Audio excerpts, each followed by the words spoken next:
Hello students, आज की video में मैं आपसे बात करने वाला हूं difference between series and data frame. जब हम लोग पांडास लाइब्रेरी को एक्सप्लोर करते हैं डेटा एनालिस्ट के लिए, डेटा साइंस के लिए, किसी भी चीज के लिए, डेटा मैनिपुलेशंस के लिए जो हम पांडास को यूज करते हैं, तो हमें उसमें सीरीज और डेटा फ्रेम बहुत ज्यादा हेल्प करता है। बट दोनों में क्या डिफरेंस है, ये वीडियो आपको पूरी क्लियरिटी देने वाला है। सिर्फ मैं आपसे थ्योरेटिकल चीजें बात नहीं करूंगा, आपने प्रीवियस वीडियोस में सारी चीजें देखी होंगी, यहाँ पे हम बात सारी प्रैक्टिकल करने वाले हैं। तो चलिए इस वीडियो को शुरू करते हैं। मैंने कुछ पॉइंट्स बनाए जिसके बेसिस पे मैं दोनों को डिफरेंशिएट करने वाला हूँ। मैं यहाँ पे आ गया हूँ। देखिए, ये सारे हमारे की पॉइंट्स है जिसके बेसिस पे हम दोनों को डिफरेंशिएट करेंगे।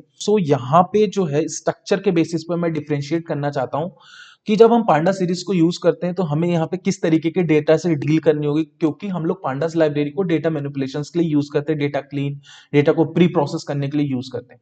पांडास के डेटा फ्रेम और पांडास के सीरीज में दोनों में क्या अंतर है अकॉर्डिंग टू देयर स्ट्रक्चर, इसको हम प्रैक्टिकली देख लेते हैं। मैंने यहाँ पे जुपिटर नोटबुक में सारी चीजें ओपन कर रखी है।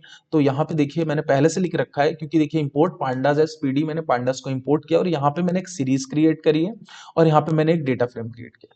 सपोज मैं चाहता हूँ कि एक मैं आउटपुट देखना चाहता हूँ, उस बेसिस पे मैं ये बताऊंगा कि जो पर्टिकुलर हमें आउटपुट दे रहा है वो किस तरीके का है। तो मैंने लिखा print D, it means pandas dot SERIES series. Pandas dot series के अंदर मैं डायरेक्टली क्या पास कर देता हूं, यहाँ पे SERIES। आप कंफ्यूज मत होना, मैंने सीरीज नाम का ही एक वेरिएबल बना लिया, आप इसको किसी भी नाम का रख सकते हो। बट ये वाला जो सीरीज लिखा हुआ है उसकी मेथड नेम है, ये कैपिटल लेटर से ही स्टार्ट होगा, इसमें कोई भी चेंज हमें नहीं करना है। और जब मैं इसको रन कर रहा हूं तो आप यहाँ पे देखिए ये उस पर्टिकुलर चीज का इंडेक्स है जिसके बेसिस पर हम इस डेटा को, इस एलिमेंट को एक्सेस करते हैं और उसमें मैनिपुलेशन परफॉर्म करते हैं। और यहाँ पे डेटा जो है सिर्फ किस फॉर्म में, एक ही कॉलम के फॉर्म में। ठीक है। बट अगर मैं बात करता हूं डेटा फ्रेम की, मैं डेटा फ्रेम को लिखता हूं यहाँ पे, इसके बाद ही मैं यहाँ पे लिखता हूं डेटा फ्रेम। इस वाली लाइन को मैं कमेंट कर देता हूं और सिंपली से जाता हूं, लिखता हूं print PD, it means pandas dot data, capital D ध्यान रखना, data FRAM, capital D capital F, data frame. अब यहाँ पे क्या लिखना है, वो जो मैंने, देखिए मैंने सेम नाम का वेरिएबल बनाया है, तो कंफ्यूज मत होना कि दोनों में सेम लिखना है, आप वेरिएबल का नाम कुछ भी रख सकते हैं। मैं इसको रन करता हूँ और जैसे मैंने इसको रन किया, आप देखिए यहाँ पे एक एरर आ रही है। क्यों? क्योंकि हमने ये डेटा फ्रेम की जगह डेट फ्रेम लिखते, तो ये थोड़ी हमसे गलती हो गई है। ठीक है। अब रन करते हैं तो ये देखिए यहाँ पे जो डेटा है वो टेबल के फॉर्म में। इट मींस इस डेटा में दो कॉलम्स हैं, पहली कॉलम नेम नाम की, दूसरी कॉलम कोर्स नाम की, और यहीं पे रो भी है, 0 रो और 1 रो। इट मींस ये 2 डायमेंशनल डेटा है। जहां पे डेटा रो और कॉलम के फॉर्म में प्रेजेंट होता है उसको हम कहते हैं वो 2 डायमेंशनल डेटा है। नेक्स्ट डिफरेंस की ओर बढ़ते हैं, जहां पे हम बात करेंगे डेटा टाइप। डेटा टाइप जो है वो पांडास सीरीज का वो होमोजीनियस होता है। होमोजीनियस मतलब अगर स्ट्रिंग है तो string he string, it means object कहा जाएगा। अगर यहाँ पे इंटीजर है तो इंटीजर ही इंटीजर, अगर यहाँ पे फ्लोट वैल्यूज है तो फ्लोट ही फ्लोट। यहाँ पे एक एग्जांपल भी मैं करके दिखाता हूँ। तो यहाँ पे जैसे मैंने आपको, यहाँ पे सॉरी, इसमें मैंने ये जो कमेंट किया है इसको मैं दोबारा से रन कर देता हूँ, इसको अनकमेंट करके मैं दोबारा से रन करता हूँ। तो जब आप यहाँ पे आउटपुट देखोगे तो ये जो आउटपुट दे रहा है वो इंटीजर का दे रहा है, int 64। अगर यहाँ पे मैं सपोज मान लीजिए कुछ वैल्यू इस तरीके से रख दूं, ठीक, मतलब डेसिमल वैल्यूज है, तो यहाँ पे मैं इसको रन करके दिखाऊंगा।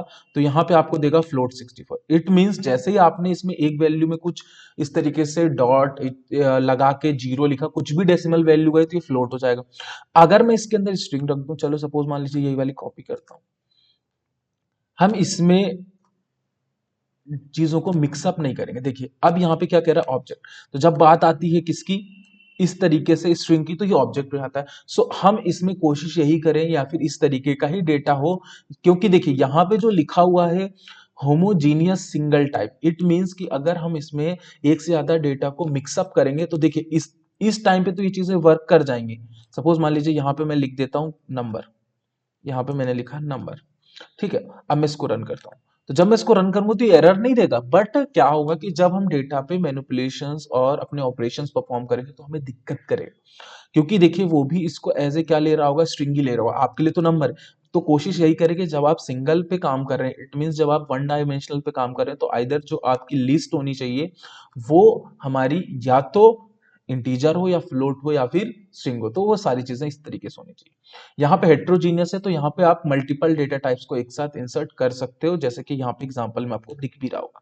भाई मैंने इसी के अंदर जिस तरीके से नेम लिया, इस तरीके से कोर्स लिया, अगर मैं इससे कोई उसका मोबाइल नंबर लेना चाहता तो क्या नहीं ले सकता था? बिल्कुल ले सकता था। जैसे मैं यहाँ पे लिख दूं MOBILE, मोबाइल नाम से मैंने एक वेरिएबल क्रिएट किया, यहाँ पे मैं कॉमा लगा देता हूँ और यहाँ पे मैं इसके अंदर एक और लिस्ट क्रिएट करता हूँ जहाँ पे मैं कुछ इस तरीके से ई टाइप हो रहा है गलती से, मैंने यहाँ पे कुछ ऐसा नंबर दे दिया। अब देखिए मैं इसको अगर दोबारा से रन करूंगा तो तीसरा कॉलम हमारा मोबाइल नंबर बन के आ रहा है। सो क्योंकि ये टेबल है तो यहाँ पे डिफरेंट डेटा टाइप्स चल सकते हैं, इसीलिए हेट्रोजीनियस एक तरीके से मल्टीपल डेटा टाइप को स्टोर करता है। आई थिंक ये दो डिफरेंस आपको समझ में आ गए। चलिए मैं बात करता हूँ तीसरे डिफरेंस की, साइज के ऊपर। सो साइज जो है वो क्या होता है? सिंगल कॉलम है भाई, ये देखो मैंने आपको पहले भी कहा था कि डेटा जो है कॉलम के फॉर्म में प्रेजेंट होता है, ये कॉलम एक एक कॉलम है बस, इस कॉलम मतलब वर्टिकल। देन वहां पे ये जो है इसका जो है मल्टीपल कॉलम्स एंड रो। भाई सिंपल सी चीज है कि प्रैक्टिकल के आपको सामने दिख रहा है कि इसमें कितनी रो है, दो रो है और तीन कॉलम है, तो इस तरीके से चीजें हम रो एंड कॉलम के फॉर्म में होती है। वही बात होती है इंडेक्स की। So single axis row, it means कि इंडेक्स जो होता है इनका सिंगल एक्सिस रो, मतलब सिंगल एक्सिस रो का मतलब क्या होता है? क्योंकि जब हम बात करते हैं इस तरीके से डेटा की तो ये एक्चुअली में क्या है, ये कहने के लिए तो इसके बेसिस पे कॉलम है, इसके बेसिस पे पूरा कॉलम है कि ये एक कॉलम है। बट अगर मुझे वैल्यू एक्सेस करनी है तो मुझे 0 से करनी पड़ेगी, 1 से करनी पड़ेगी, 2 से करनी पड़ेगी। सिंगल एक्सिस मतलब क्योंकि ये रो है तो ये 0 रो, ये 1 रो, ये 2 रो। तो जैसे जैसे इसमें डेटा एड ऑन होते जाते हैं वैसे वैसे ये रो बनती जाती है। क्योंकि देखिए अगर मैं इसकी बात करूं और सिर्फ नेम कॉलम की बात करूं तो नेम कॉलम में कितनी रो है? दो रो है। वैसे ही यहाँ पे कॉलम तो एक है बट रो मल्टीपल है, और उसी रो का एक अपना अपना एड्रेस होता है जिसके बेसिस पर हम इसको एक्सेस करते हैं। तो ये चीज आप आई होप आपको क्लियर कर दी गई हो। इसके बाद यहाँ पे टू एक्सिस है, इट मींस जब मुझे इस पे कोई भी चीज एक्सेस करनी होती है तो ये टू डायमेंशनल हमें एक्सेस करनी पड़ती है। जैसे सपोज मान लीजिए कि यहाँ पे मुझे कोई भी चीज एक्सेस करनी है, ठीक?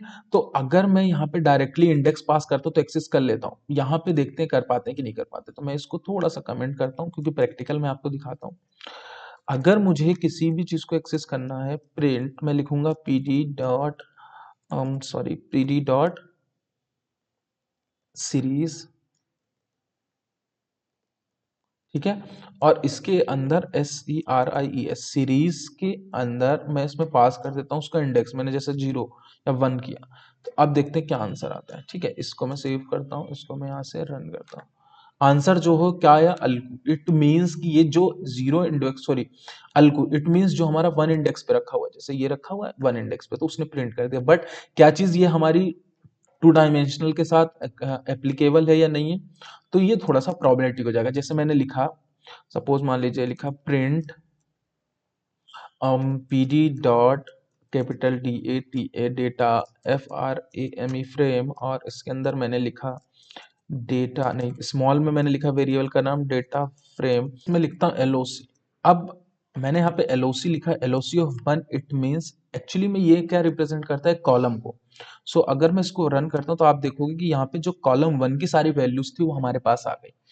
डेटा टाइप में क्या आ रहा है? ऑब्जेक्ट आ रहा है। तो इस तरीके से अगर हम किसी कॉलम को एक्सेस करना चाहते हो तो डायरेक्टली, अब आपका क्वेश्चन होगा कि भाई अब मुझे स्पेसिफिक सिर्फ इस पर्टिकुलर डेटा का मुझे सिर्फ ये फाइंड करना है कि कौन से कोर्स में, तो आप यहाँ पे लिख सकते हो LOC के आगे यहाँ पे आपको लिखना पड़ेगा आई, और देन यहाँ पे आपको यहाँ पे फर्स्ट कॉलम का यहाँ पे आपको बताना पड़ेगा फर्स्ट कॉलम का कौन सा इंडेक्स। तो जैसे मैंने लिख दिया यहाँ पे 1, तो यहाँ पे इसको रन करूंगा तो यहाँ पे देखिए MSCI, इट मींस ये जो चीज है ये आपको थोड़ी सी समझनी पड़ेगी। ILOC ये जो एक मेथड है, सिंपल सी चीज, ये जो तरीका है एलिमेंट को एक्सेस करने के लिए, ये सेल को एक्सेस करने के लिए होता है। क्योंकि देखिए टेबल में क्या होता है? रो और कॉलम। तो अगर मैं एक सिंगल डेटा की बात करूं तो वो सेल होता है। तो अगर मुझे किसी स्पेसिफिक सेल को, किसी भी स्पेसिफिक कॉलम की सेल को एक्सेस करना है तो वो ये तरीका हमें यूज करना पड़ेगा। अगर हम LOC ऑफ 1 लिखते हैं तो हमारे पास वो सारा कॉलम आ जाता है, बट फर्स्ट कॉलम के कौन से इंडेक्स को एक्सेस करना है तो वो हमें बताना पड़ता है। अगर मैं यहाँ पे 0 लिख देता तो फर्स्ट कॉलम का यहाँ पे नेम आ जाता, 0 मीन्स नेम आ जाता। तो आप यहाँ पे देखिए इस तरीके से हम चीजों को परफॉर्म करते हैं। बात करते हैं ऑपरेशंस की। सो ऑपरेशंस जो है हमारा पांडा सीरीज में एलिमेंट वाइज होता है। एलिमेंट वाइज मतलब अगर किसी हम लिस्ट की बात करें, वहां पे जो हर एक वैल्यू होती है एक तरीके से एक एलिमेंट होता है। इट मींस मैं यही कहना चाहता हूँ एलिमेंट वाइज ऑपरेशन। बट जब बात करते हैं ऑपरेशंस इन डेटा फ्रेम में, तो डेटा फ्रेम जो है वो टेबल की तरह होता है। तो वहां पे अगर मुझे ऑपरेशन परफॉर्म करना है तो वो टेबल एंड रो के अकॉर्डिंग कि भाई पहले कौन सा कॉलम है, उस कॉलम का कौन सा सेल है, जैसे मैंने अभी आपको इससे पहले अभी प्रैक्टिकल करके दिखाया। तो इतना आसान नहीं है ऑपरेशंस परफॉर्म करना डेटा फ्रेम में। आप एलिमेंट वाइज कर सकते हो सीरीज में, थोड़ा सा इजी होता है, बट डेटा फ्रेम में थोड़ा सा टफ जाता है। चलिए ये चीज हो गई। अब क्रिएट कैसे करते हैं, तो क्रिएट तो मैंने आपको बहुत बार दिखा दिया है। यहाँ पे क्रिएट कैसे करते हैं, सिंपल सी चीज है, आपको इस तरीके से क्रिएट करना है, इंपोर्ट करना है पांडास को, और सिंपली से लिखना है pt डॉट डेटा फ्रेम, और जो भी ऑपरेशंस आपको परफॉर्म करना है आप करवा सकते हो। सो क्योंकि ये चीजें हमने स्टार्टिंग में कवर ऑफ कर ली है तो ये थोड़ा सा हमें आसान पड़ रहा है। और एग्जाम्पल भाई लिखते कैसे, तो यहाँ पे देखिए सिंगल मैं बात करता हूँ बार बार। सो मैं आपसे बात करता हूँ आपसे बार बार कि भाई मैं लिस्ट लिस्ट लिस्ट, तो यहाँ पे एग्जांपल भी देखिए, एक लिस्ट है और यहाँ पे क्या है, एक यहाँ पे डिक्शनरी है। तो जस्ट लाइक जैसा मैंने आपको यहाँ पे दिखाया कि ये तो एक डिक्शनरी है, वही दिखाया मैंने, और यहाँ पे क्या है, एक सिंपल सी चीज, एक सीरीज है, इट मींस एक लिस्ट है। आई होप आपको ये वीडियो क्लियरिटी दिया होगा इनके डिफरेंसेस के बीच में। इस तरीके के और डिस्क्रिप्टिव वीडियो चाहते हो तो आप कमेंट करके बता सकते हो। मिलते हैं नेक्स्ट वीडियो के साथ एक ऐसे ही कॉन्सेप्ट के साथ। Make easy learn easy.